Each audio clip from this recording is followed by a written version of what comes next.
말씀입니다. 요한복음 3장 16절에서 18절까지 말씀입니다. 오늘 말씀 요한복음 3장 16절에서 18절까지 말씀입니다. 우리 한 목소리로 같이 봉독하도록 할까요? 하나님의 음성으로 믿으시며 봉독하시길 소망합니다. 16절입니다. 시작. 하나님이 세상을 이처럼 사랑하사 독생자를 주셨으니 이는 그를 믿는 자마다 멸망하지 않고 영생을 얻게 하려 하심이라. 하나님이 그 아들을 세상에 보내신 것은 세상을 심판하려 하심이 아니요 그로 말미암아 세상이 구원을 받게 하려 하심이라. 그를 믿는 자는 심판을 받지 아니하는 것이요 믿지 아니하는 자는 하나님의 독생자의 이름을 믿지 아니하므로 벌써 심판을 받은 것이니라. 아멘.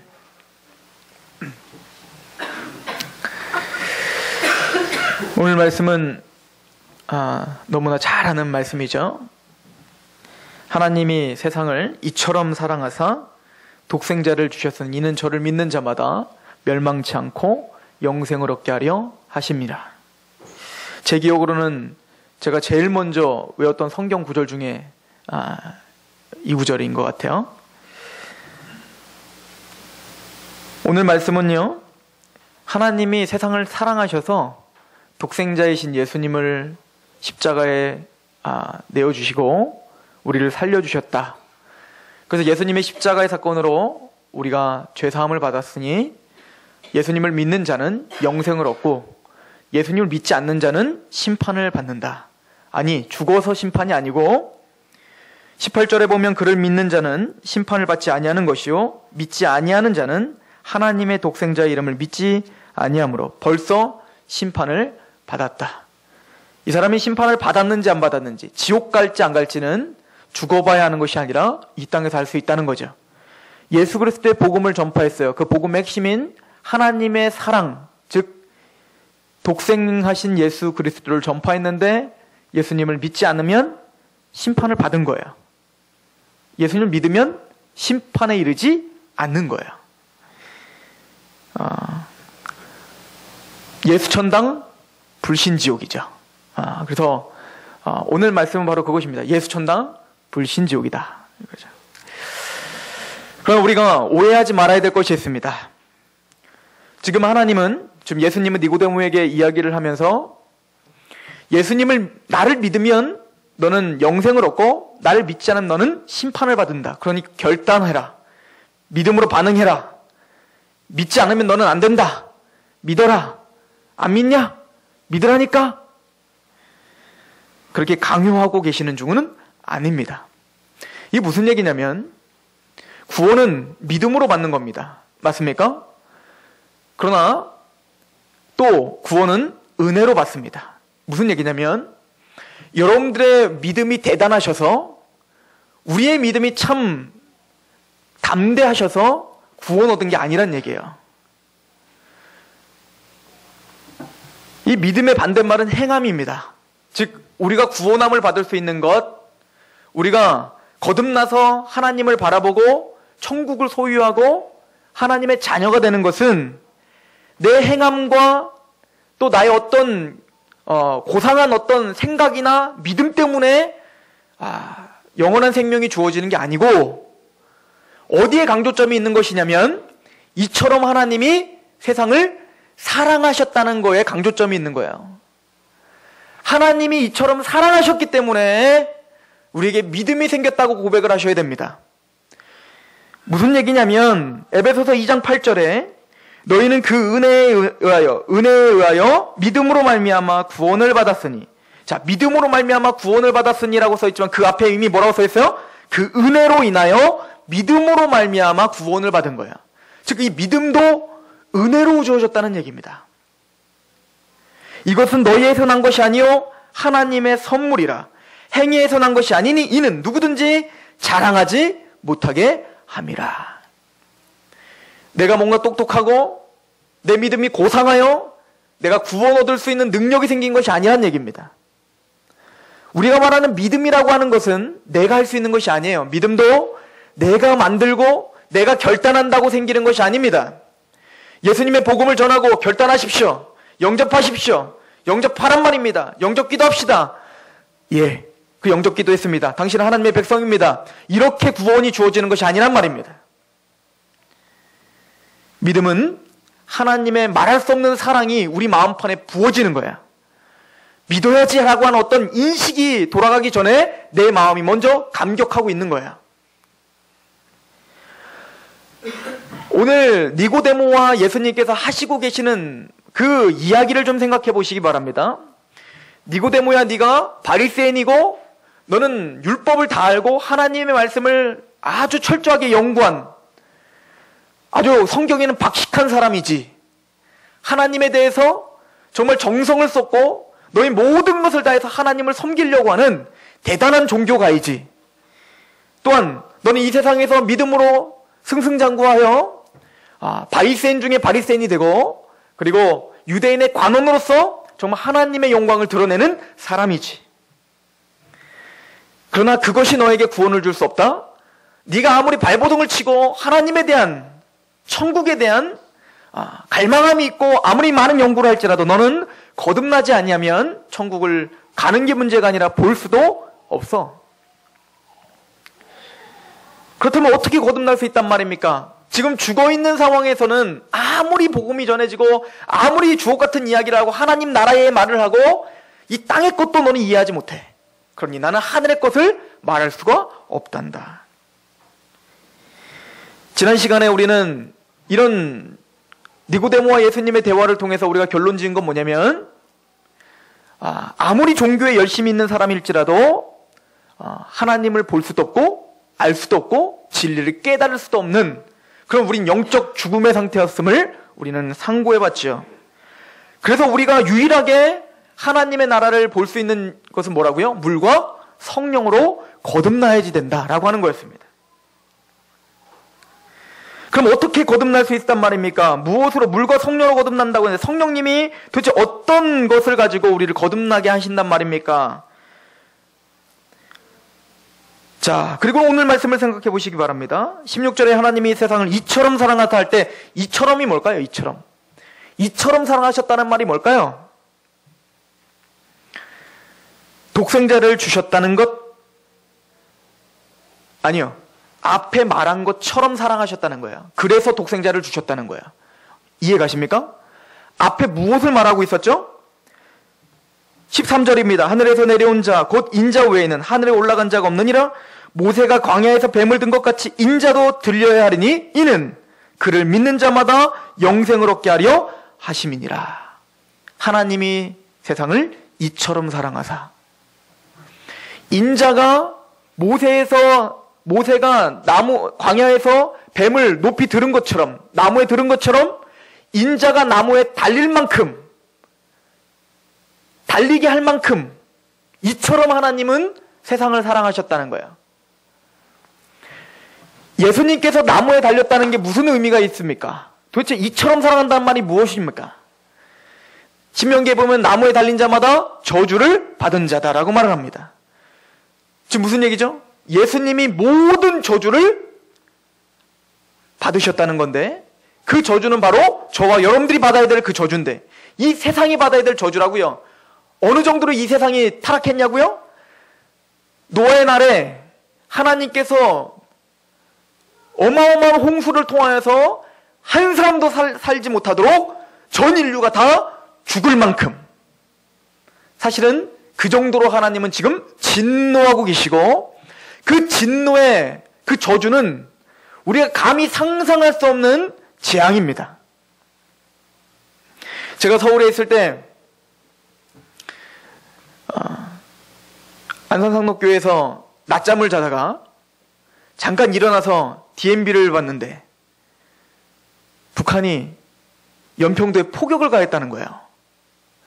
이게 얼마나 충격이든지, 왜냐면 금방 전쟁이 날 거거든요. 왜냐면 포격이 계속 왔다 갔다 하고 있다는 거예요. 막 대통령은 자제를 요청하고 굉장히 긴장감이 도는 겁니다. 이거 전쟁 나겠구나. 그래서 저는 제일 먼저 뭐 했을까요? 차를 몰고 서울로 당장 올라갔어요. 왜냐면 혹시 북한이 포를 쏴갖고 서울이 불바다가 됐을 때 제 아내랑 헤어질까봐 제 아내 회사 옆으로 간 겁니다. 끝날 때까지 죽어도 같이 죽고 살아도 같이 좀 빨리 태워갖고 빨리 후방으로 도망가려고.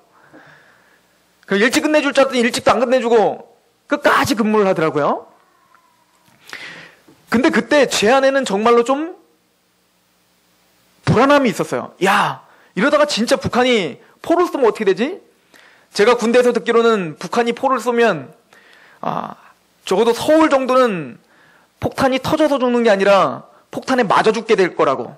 그 정도로 그 야포가 아주 그물망처럼 포진되어 있기 때문에 한 번 쏘면 다 끝난다는 걸 들었기 때문에 그게 막 상상을 했더니 재앙이더라고요. 전 인류가 다 같이 죽으면 모르겠는데 우리나라만 그렇게 죽는다는 게 참 억울하더라고요. 그런데 그것 자체가 굉장히 불안한 마음을 주는 거예요. 전쟁이라는 건 그래도 불안한 거죠. 그런데 그것은 별거 아니라는 겁니다. 하나님이 전 인류에게 쏟아부을 그 진노는 감히 우리가 상상할 수 없는 그 두려움과 그 분노는 우리가 감히 감당할 수 없는 그런 진노와 재앙이 쏟아질 것입니다. 그런데 그 진노를 자기 하나밖에 없는 아들, 독생하신 아들에게 쏟아 부으셨다는 거예요. 누구 대신? 나 대신 예수 그리스도에게 쏟아 부으셨다는 거예요. 하나님이 세상을 이처럼 사랑하셨다는 겁니다. 제가 어렸을 때 제가 어디를 다치고 들어오면 제가 아직도 기억이 생생해요. 저희 어머니는 반복적으로 하는 얘기가 있었어요. 제가 다리를 다치든 팔을 다치든 뭐 이렇게 피만 보이면 저희 어머니는 더 놀래면서 그래요. 저는 안 아픈데 됐다고 그러면 내 팔이 저린다 야. 이 말을 꼭 했어요. 내 팔이 저린다. 막 내가 아프다 내가 아파 막 이러는 거죠. 그래서 내가 아픈데 뭘 엄마가 아파. 근데 부모님은 진짜 그런 건가요? 그죠? 내 자녀가 아프면 내가 아픈 거예요. 내가 아파. 왜죠? 사랑하기 때문에 그러죠. 아르메니아라고 하는데 대지진이 한 10여 년 전에 일어났다고 합니다. 그때 기적적으로 8일 만에 30세의 어떤 여인이 살아나는 기적이 나타났는데 그 여인과 3살짜리 그 딸 아이와 같이 살아났어요. 그 딸 아이가 있다는 걸 알고 막 그를 찾아다니면서 아마 딸은 죽었을 거라고 모든 사람들은 다 이야기했다는 거예요. 왜냐면 3살짜리 아이가 견딜 수가 없을 거라는 거예요. 그런데 구조해고 보니 그 어머니와 딸은 다 같이 살아서 나온 거예요. 그래서 이건 기적이라고 사람들은 난리가 났습니다. 그리고는 병원으로 옮겨져서 진찰을 했는데 왜 그렇게 이 3살짜리 딸이 살아났는지를 알게 됐습니다. 그 30세의 여인 그 어머니는 자기의 손에 피를 내서 그 아이에게 피를 먹였던 거예요. 즉 탈수에 걸리지 않도록 끊임없이 영양분을 보충하기 위해서 자기는 죽을 걸 각오하고 자기의 피를 딸아이에게 먹여준 것입니다. 이게 부모님의 사랑 아닙니까? 이게 보통 자녀를 생각하는 부모의 사랑일 것입니다. 이것은 인간에게만 이런 모성애가 있는 게 아닙니다. 이규태 씨라고 하는 사람이 쓴 어떤 글에는 진나라 황곡이라는 사람이 하인들과 함께 삼엽계곡을 내려가는 중이었어요. 근데 하인이 뒤를 따라오다가 원숭이 새끼 원숭이 하나를 잡아온 거예요. 가지고 가려고. 그래서 잡아서 막 가는데 그 어미 원숭이가 이걸 뒤늦게 알고 계속 따라온 거예요. 자기 새끼 원숭이를 달라고 울면서 계속 따라오고 있는 겁니다. 근데 이 하인은 죽어도 안 돌려주는 거예요. 그게 그 원숭이가 그렇게 울부짖건 그게 느껴지긴 하겠습니까? 그런데 이 원숭이는 삼엽계곡을 따라서 100리쯤 계속 따라오는데 이제는 배를 타고 멀어지고 있으니까 이 어미 원숭이가 끝까지 주지 않는 그걸 바라보면서 그 물가로 몸을 투신해서 죽어버린 거예요. 그래서 그 하인들은 그 원숭이의 사체를 가져다가 배를 갈라봤더니 창자가 다 갈기갈기 찢겨져 있더라 라고 하는 글을 썼습니다. 이것이 부모의 마음 아닙니까? 이것이 어미의 마음입니다. 동물이건 사람이건 부모는 자식이 하나가 아프면 열이 아프고 백이 아픈 것이 부모의 마음이에요. 자녀들이 알건 모르건. 잘 생각해 보십시오. 하나님이 세상을 이처럼 사랑하셨는데 어떻게 사랑하셨냐면 자기 하나밖에 없는 아들을 모든 진노를 부어주실 만큼 사랑하셨다는 거예요. 누구를 대신해서? 나를 대신해서. 여러분들이 잘 아시는 대로 예수님은 겟세마네 동산에서 기도를 합니다. 너무 두려움에 떨고 있어요. 너무너무 두려운 거예요. 주님, 할 수만 있으면 이 잔을 제발 나에게서 옮겨주세요. 너무 두렵습니다. 3번씩이나 간구합니다. 그러나 하나님은 대답하시지 않습니다.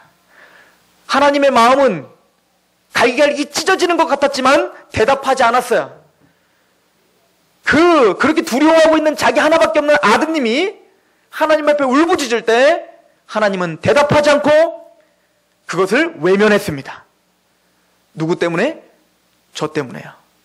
이처럼 사랑하셨다는 거예요. 예수님이 십자가상에서 고백을 합니다. 주여, 왜 나를 버리시나이까? 머리에는 가시면류관을 쓰시고 옆구리에는 창을 찔리시고 온몸에 피투성이가 되셔서 그 고통을 참을 수 없는 거예요. 그 고통이 너무너무 고통스러운 겁니다.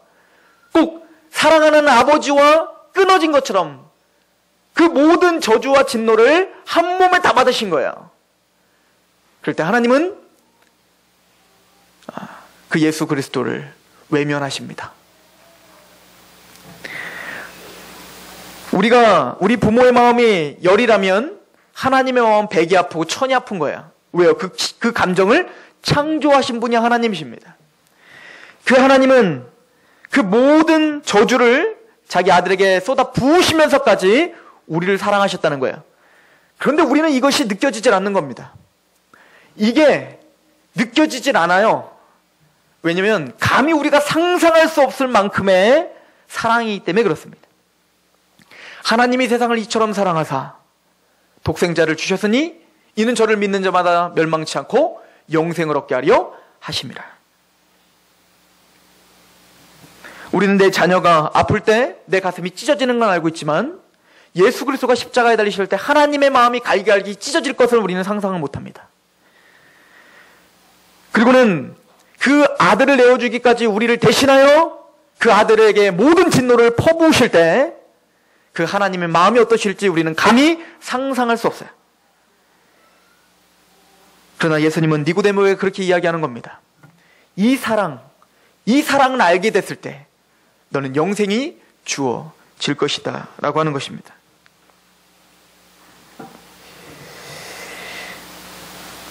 오늘 말씀해 보면 17절을 보십시오. 하나님이 그 아들을 세상에 보내신 것은 세상을 심판하려 하심이 아니오 그로 말미암아 세상이 구원을 받게 하려 하심이라. 아드님이 오신 것은 세상을 심판하러 오신 게 아니라 구원을 하러 오셨다는 건데 여러분들 이렇게 한번 생각해 보시기 바랍니다. 사도행전 7장에 보면 스데반이 순교하기 직전에 설교를 하나 합니다. 그 설교는 뭐냐면 이스라엘 너희 백성들, 우리 유대인들이 하나님 앞에 얼마나 범죄했으며 얼마나 목이 곱고 강팍한 백성인지 너희는 알지 못하느냐라고 하는 것을 이야기하는 설교를 합니다.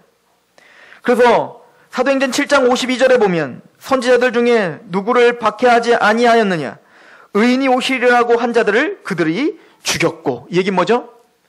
하나님은 너희에게 구원을 주시고 출애굽을 시켜주시고 먹여주시고 입혀주시고 보호하시고 그리고 하나님의 율법을 주시고 하나님의 뜻 가운데 살기를 바랬지만 너희들은 목이 곧은 사람처럼 끊임없이 하나님을 대적하고 배역하고 모독하고 하나님을 업신여기고 그리고는 외식함으로 하나님 앞에 자기는 예배를 드린다고 그렇게 살아가고 있는 너희들인데 하나님은 너희들을 좀 하나님의 뜻 가운데 돌이키기 위하여 좀 너희를 구원시키기 위하여 선지자를 보냈더니 선지자를 죽이고 박해하고 끊임없이 그들을 하나님의 종들을 죽이는 자들이다. 그 정도로 악랄한 자들이에요. 그리고는 그 아들을 주셨더니 아들까지 죽이는 자들이에요. 이게 누굽니까? 나예요, 나. 이건 단순히 육적 유대인뿐만 아니라 바로 나의 이야기입니다. 우리가 그런 자였단 말입니다. 에레미야서 3장 20절에 보면 이스라엘 족속아 마치 아내가 그의 남편을 속이고 떠남같이 너희가 확실히 나를 속였느니라. 여호와의 말씀이니라. 무슨 얘기입니까? 하나님은 이스라엘을 아내처럼 여기고 살았다는 거예요.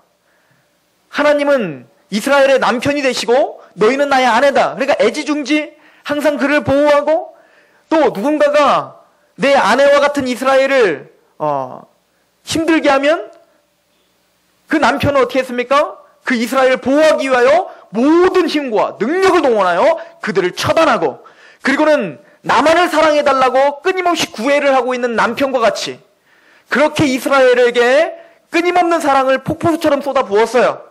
그런데 이 여인은 어떻게 했다는 겁니까? 이스라엘은 그 남편을 속이고 또 그 남편을 업신여기고 그 남편을 떠나는 것 같이 너희가 끊임없는 그런 죄 가운데 있었구나.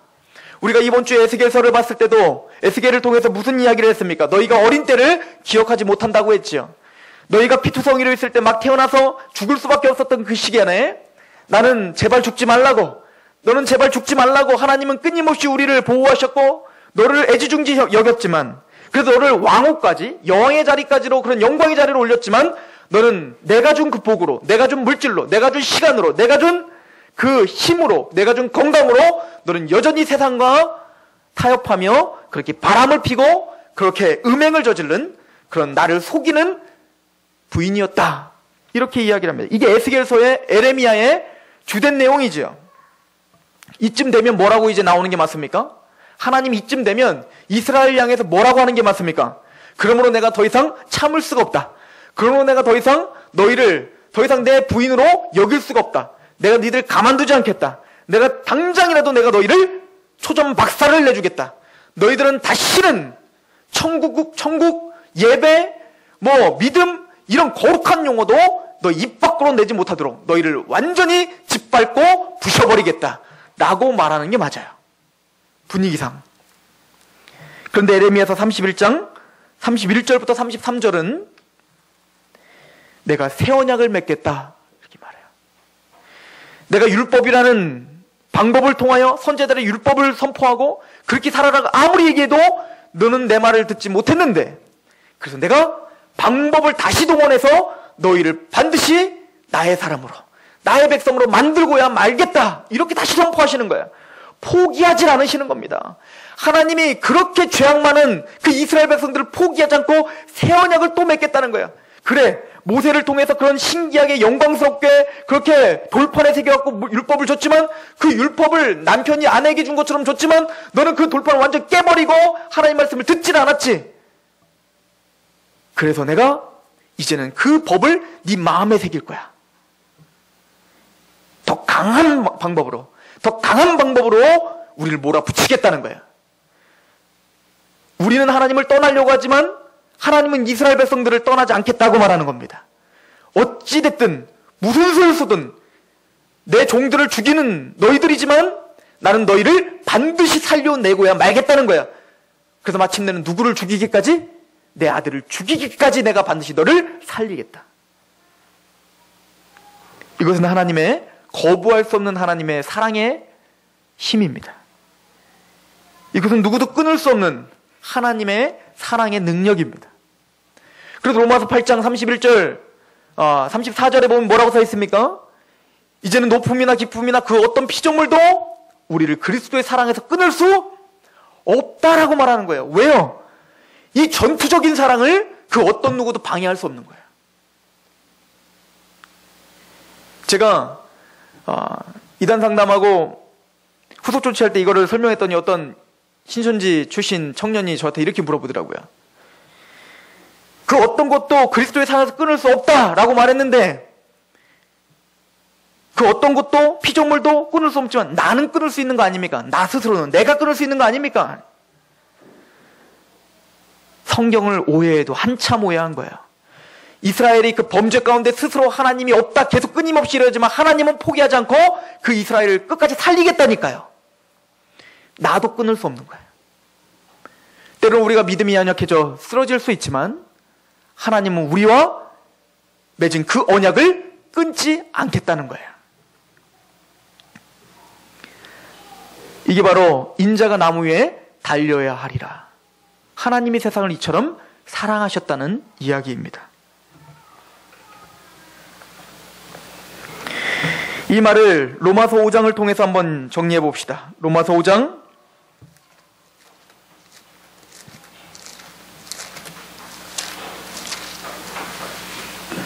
6절에서 8절입니다.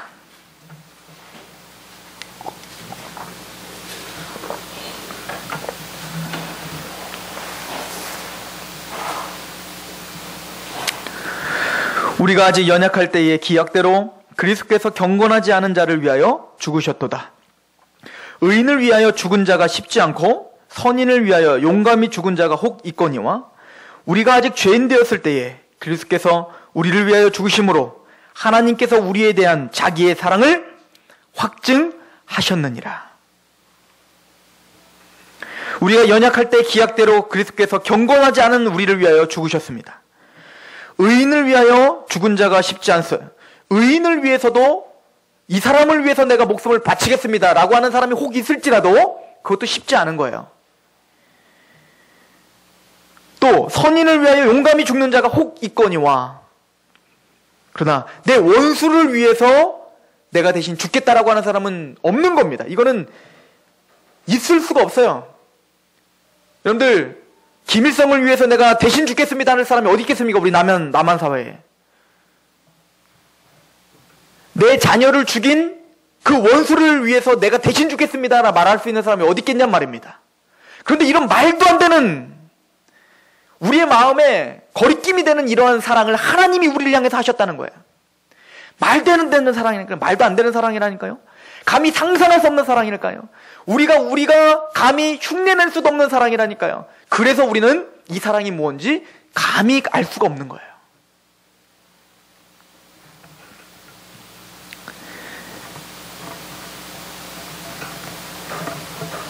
하나님이 세상을 이처럼 사랑하사 독생자를 주셔서 이는 저를 믿는 자마다 멸망치 않고 영생을 얻게 하려 하심이라. 이것은 단순히 내가 믿으니까 천국이죠?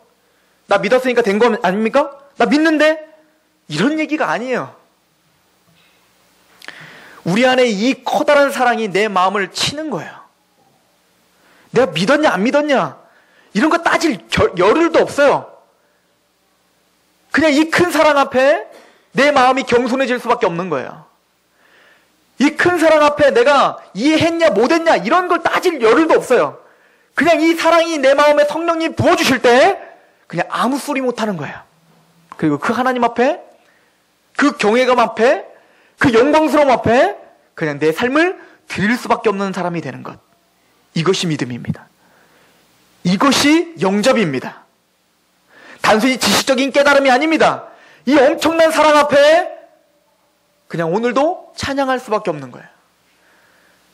내가 거룩한 산재물이 돼서 그냥 내 삶을 그냥 뭐래도 드려야 되기에 하나님 앞에 그냥 내 삶을 드릴 수밖에 없는 상태, 이것을 우리는 믿음이라고 이야기합니다.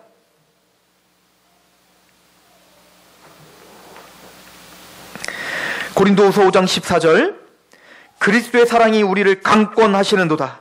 생각하건대 한 사람이 모든 사람을 대신하여 죽었은즉 모든 사람이 죽은 것이다. 그리스도의 사랑이 우리를 강권하는 사람, 이것이 거듭난 사람입니다. 니고데모야, 네 지식이 소용없어. 니고데모야, 네 율법의 열심이 아무 소용없어. 하나님이 이런 사랑, 자기 아들을 모든 저주로 내모실 수밖에 없을 만큼 사랑했다는 그 존재 가치를 아는 사람, 그 사랑이 너를 강권하고 있다면 이미 너는 눈이 뜬 거야. 너는 거듭난 거야. 너의 입술에서 알 수 없는 그 찬양이 끊임없이 새 노래로 나온다면 너는 거듭난 사람이야. 우리 서산상록교회 성도들, 따지고 논쟁하고 그러기 전에 이 사랑 앞에 굴복하는 그런 겸손과 그 겸허함이 저와 여러분들을 강권하시길 소망합니다. 기도하겠습니다. 하나님, 더 이상 무슨 말을 합니까? 우리를 대신하여 그 사랑하시는 아드님이신 예수 그리스도를 우리가 감히 상상할 수 없는 그 저주 가운데로 내모셨다는데, 그래서 우리를 죄 없으신 그 하나님의 아들로 말미암아 우리가 하나님의 의롭다함을 받게 되었다는데, 우리가 더 이상 무엇을 논쟁하며 무엇을 따지고 들 수 있겠습니까? 우리의 삶 속에서 마음에 안 드는, 또 내 욕심에 채워지지 않는 그 많은 일들을 바라보며 이 십자가의 강권한 사람이 무엇을 하나님께 원망하며 살겠습니까? 주여, 우리의 연약함을 불쌍히 여겨주시고 성령님, 말할 수 없는 하나님의 이 희생적인 사랑을 우리 마음판에 부어주셔서 원망이 없게 하시고, 하나님이여 감사와 감격으로 하나님을 섬길 수 있는 그런 거룩한 하나님의 백성들로 우리를 오늘도 인도하여 주시옵소서. 오늘이 마지막인 것처럼 하나님 앞에 헌신하고, 오늘이 마지막인 것처럼 하나님을 사랑하며, 오늘이 마지막인 것처럼 하나님의 사람들을 사랑하는 그런 거룩한 하나님의 사람들이 될 수 있도록 우리를 제발 붙들어 주옵소서. 예수 그리스도의 이름으로 감사하며 기도하옵나이다. 아멘.